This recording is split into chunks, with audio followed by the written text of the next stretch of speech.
Even in the playoffs, the first year he averaged the whole totality of the playoffs 24, 7, and 4 and 1. The next year 22, 5, 4 and 7. The next year 15, 4, 4 and 1. The next year 17, 4, 4 and 1.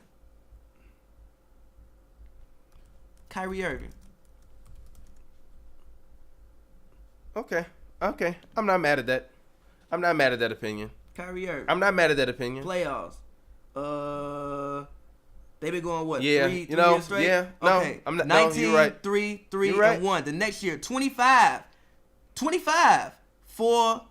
Well, 25, 3, 4, and 1. The next year, 25, basically 26, 5, 2, 5, and 1. Okay. You're right. I would argue that for the most part, Kyrie Irving has been better than Dwayne Wade when he was in Miami. That Heat was an aging team. So then, and they could not shoot. Look, okay. They could defend, but they could not shoot. The reason why they lost to the Spurs was because they got shot out of the fucking gym. What the fuck are they going to do? They made 27 threes in the finals game. Danny Green was the MVP over 3 games. He broke Ray Allen's finals 3 record in 3 games. Come on, G. I feel y'all. But come on. These Cleveland teams. Cleveland, when LeBron went back to Cleveland, he had it playing perfectly. He saw what the Spurs was doing, and he was like, you know what? I'm going to compete with the Spurs. So I'm gonna leave D-Wade old ass who can't shoot. I'm going to go with this young guy who can rock everybody and get buckets on anybody. We got the number 1 pick. I'm going to trade him for Kevin Love, put him on the perimeter because he's small. I seen what I did with Bosh, and I think Kevin Love can shoot better than Chris Bosh. I think Chris Bosh is a better player. Yeah. But No. Kevin Love is a way better shooter. No. Kevin Love is a great 3-point shooter. Chris Bosh is a better player. To be a big man. Hands down. But as a shooter, I think Kevin Love is better. Kevin and Love he's is also better. still an all-star. So I'm going to just pass it out to him, and I'm going to give me some guys around me that can shoot. I got Tristan Thompson. He's a small kind of center. Kind of like, I think was Tiago Splitter starting that year?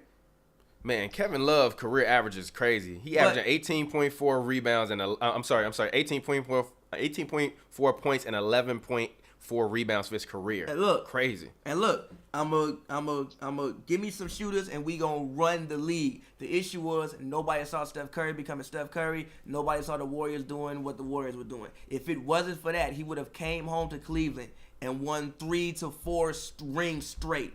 He would have claimed, he would have left, came home to Cleveland, and topped Michael Jordan. That's what he thought was going to happen. I think we forget. I think because of the Warriors' dominance during this era, we won't really realize how good these Cleveland teams were. They had the second best offense of all time. They hit 27 threes in a finals game. And I know I'm running long, but I think that the Cleveland teams, since he's returned, were better than those Heat teams. I don't consider, like, the Heat had good teams, but you're not saying the Heat are some of the greatest teams of all time? I'm not. Well, you know what? The first championship year. The first championship. Really? Yeah. Or is LeBron just LeBron? I am, but LeBron was LeBron at that point in time. He's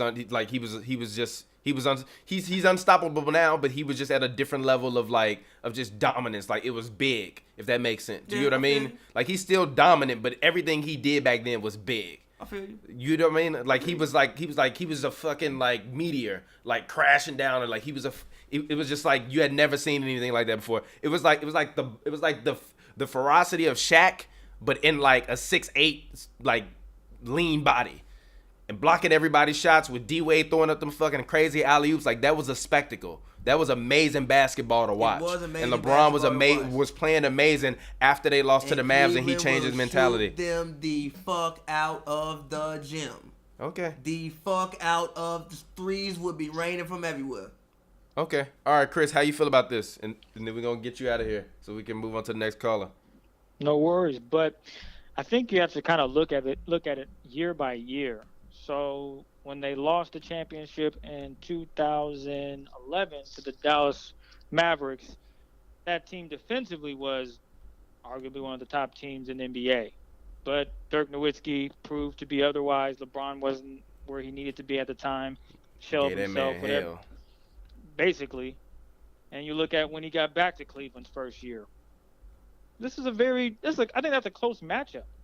Mm-hmm. Now, granted, LeBron James, if he plays LeBron basketball, how he does night in, night out today, that Miami Heat team is very dangerous. And you mentioned it, Pavy, their defense. Well, each time they won a championship, their defense was top 10 in the NBA. The Cleveland Cavaliers, when they won the championship, when they got back, beating Golden State, their defense was 10th in the NBA. Not bad, but I think what Miami did really well was they trapped. So if Derrick Rose is coming off a screen, they did a really good job of trying to trap him. 9 times out of 10, Derrick Rose is going to get through there, get an and-one layup. But they worked as a unit. Their defense was elite. Mm-hmm. I get that they don't have the shooters that the Cleveland Cavaliers have today. Yeah. I mean, Chris Anderson reemerged. People thought the Birdman was a joke. After his embarrassing dunk contest, Charles Barkley said, hey, he's done for. Yeah, he took 90 attempts. Chris Anderson was but open. He was. Miami believed in the process of playing defense. Shout out to Eric Spoelstra. They played defense the way it's supposed to be played. There's a reason why I texted you guys this. There's a 14-minute clip of Wade and LeBron alley-oops, because that's how much defense they played and the pace of the game that they played at. They played at a crazy pace. They went up and down the floor. Yeah, that is true. Because they had.